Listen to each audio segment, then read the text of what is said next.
नैनीताल में Metropole hotel को जमींदोज कर देने की खबर अभी तक तो आपने सुन ही ली होगी। दरअसल बढ़ते ट्रैफिक जाम के चलते आज प्रशासन ने शत्रु संपत्ति कहलाई जाने वाले मेट्रोपोल होटल के एक हिस्से को ध्वस्त कर दिया। मेट्रोपोल होटल परिसर में 134 परिवारों ने अवैध रूप से कब्जा किया हुआ था, जिसे हटाने के लिए प्रशासन अतिक्रमणकारियों को पहले ही नोटिस दे चुका था। नैनीताल में बढ़ते जाम की समस्या को दूर करने के लिए प्रशासन ने ये कदम उठाया। पर क्या आप जानते हैं कि शत्रु संपत्ति कहलाई जाने वाला ये होटल किसी जमाने में भारत के सबसे मशहूर होटलों में से एक था। नैनीताल का ये होटल दिखने में जितना भव्य है, उतना ही भव्य और गौरवशाली इसका इतिहास भी है। आज खंडर बन चुका ये होटल किसी जमाने में पर्यटकों से भरा रहता था। सुनसान दिखने वाले इन होटल के गलियारों में कभी खूब चहल पहल हुआ करती थी। तो इस होटल के साथ आखिर ऐसा क्या हुआ कि इतना मशहूर होटल गुमनामी के अंधेरे में समा गया।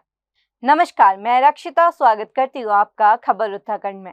19वीं सदी के आखिर में बना ये मेट्रोपोल होटल एक जमाने में बड़े बड़े नेता, नामी फिल्मी कलाकारों और धनाढ्य वर्ग के लोगों के बीच काफी पॉपुलर था। और शायद यही वजह थी कि पाकिस्तान के जनक मोहम्मद अली जिन्ना और उनकी नई दुल्हन रतनबाई ने इस जगह को अपने हनीमून स्पॉट के रूप में चुना था।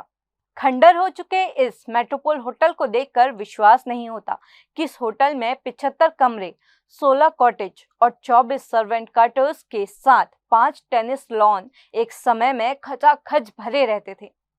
कैसे खंडर में तब्दील हो गया ये आलीशान होटल? आपको ये जान के हैरानी होगी कि मेट्रोपोल होटल के खंडर में तब्दील हो जाने की वजह भारत पाक विभाजन है। ये वो दौर था जब भारत आजाद हो चुका था। तब नैनीताल मेट्रोपोल होटल पे मालिकाना हक रखने वाले महमूदाबाद रियासत के नवाब ने इस मेट्रोपोल होटल को चलाने के लिए एक पारसी जोड़े को दे दिया और खुद ईरान जाकर बस गए। 1957 में जब भारत पाक विभाजित हो गया था तो नवाब साहब ने पाकिस्तान की नागरिकता ले ली। 1968 में भारत में शत्रु संपत्ति अधिनियम लागू हुआ, जिसके तहत ये होटल शत्रु संपत्ति डिक्लेयर कर दिया गया और ये भारत सरकार की निगरानी में चला गया। अब आप ये सोच रहे होंगे कि आखिर ये शत्रु संपत्ति होती क्या है। तो आपको बता दें कि भारत पाक और भारत चीन युद्ध के बाद भारत में रहने वाले जो नागरिक चीन या पाक में जाकर बस गए और उन्होंने वहां की नागरिकता ले ली, तो उनकी भारत में मौजूद संपत्ति को भारत सरकार ने शत्रु संपत्ति घोषित कर अपने स्वामित्व में ले लिया। आपको ये जानकर हैरानी भी होगी कि इस होटल की छत का डिजाइन इतना खास और आकर्षक था कि बहुत कम समय में ही ये फेमस हो गया और इस मेट्रोपोल होटल की छत की ये शैली पूरे देश भर में नैनीताल पैटर्न रूफ के नाम से मशहूर हो गई। अपनी विशिष्ट निर्माण शैली के चलते ये होटल पूरी दुनिया में मशहूर था। अपने जमाने के सबसे नामी कहलाए जाने वाले इस मेट्रोपोल होटल में अब तक 2 बार आग भी लग चुकी है।